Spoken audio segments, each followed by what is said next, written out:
Matt Stepp, Dave Campbell's Texas football, back here at the Texas State 7-on-7 tournament. Here with the head coach of the Grand Oaks Grizzlies, Coach Mike Jackson, looking good in the hat. It is a functional, Coach, isn't it? It is very functional, especially when you have as little hair as I do. It's good to keep the sun off of it. Same for me. I don't have a lot of hair either, so it's good to keep the sun out and stay a little cool. So, Coach, you're a veteran of the state tournament. You've taken multiple teams here to the state 7-on-7 tournament. From your perspective, what are you looking to see out of your kids today? You guys are a young program. You had some success last year. I know you're looking to take the next step this year.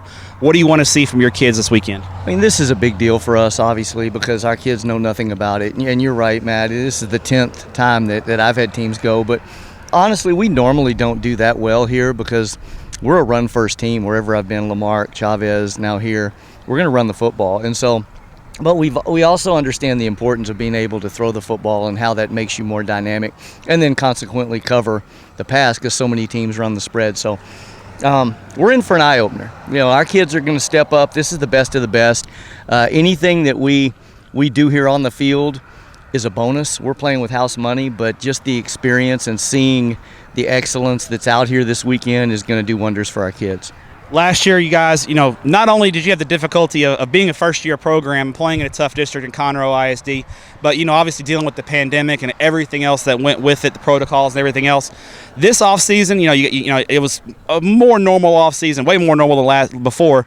How big was that for your young team to have a normal offseason, to be able to get the work in the weight room, get that spring work in, and then be able to do stuff like this? How is that going to help you as you move into 2021? I think we did a really good job, and Conroe ISD was really good with us, with letting us in the weight room and the protocols and all that. We were a lot better off than most people. So from that standpoint, I thought we did fine last year. Where I thought it hurt is we didn't have 7-on-7 last year, obviously.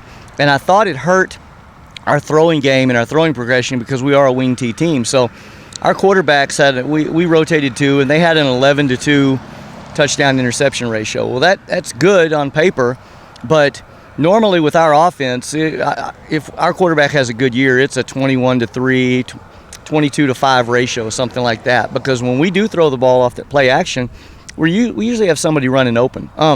So our hope is that by getting the opportunity to play a lot more 7-on-7, it's going to help us be that much more dynamic. We're going to run the ball, yes, but when we do throw it, and we want to throw it often, especially on first down, we hope that we're more successful. And looking at your district this year, obviously it's a 6-team district. It's very unique in Class 6A. You got to find 5 non-district games. I know that was a challenge when realignment came. Obviously I know the Woodlands and College Park last year were the teams to beat. How do you see the district shaping up, and where do you see Grand Oaks? What do you think you guys need to do in the fall to take that next step and get into the playoffs? Well, I mean, you're right. The first 2, I think, when you look at it on paper, it's the Woodlands and College Park. I told somebody yesterday, College Park has more first-team all-district returning players than I think I've ever seen in my 29 years, going into my 29th year as a head coach. And the Woodlands is the Woodlands. Quite honestly, last year we surprised ourselves, Matt. We didn't think we would be 7-3, and we didn't think we would tie for third. So what we have to do is just kick the door in. We belong right now. Last year we weren't sure if we belonged. This year we know we belong. So we need to come out and be physical with people, with our style of football, and knock people off the ball, and then be able to play action and play good, sound defense and special teams. And so, it's going to be, special teams will be a challenge. Last year we had a kid that's kicker punter that's going off to Tech, and boy, he could flip the field for us and do some things. We won't have that this year, but what we hope that we've improved on, we're a year bigger and stronger. We have a full senior class instead of this last senior class was one that it was a half class, right? Yes, sir. It was split with Oak Ridge. And again, we were tied for third with not matching up very well physically. So, again, we know we belong right now. It's up to us to go out there and prove it in the fall. Final question for you, Coach. Always ask a fun question as you wrap up.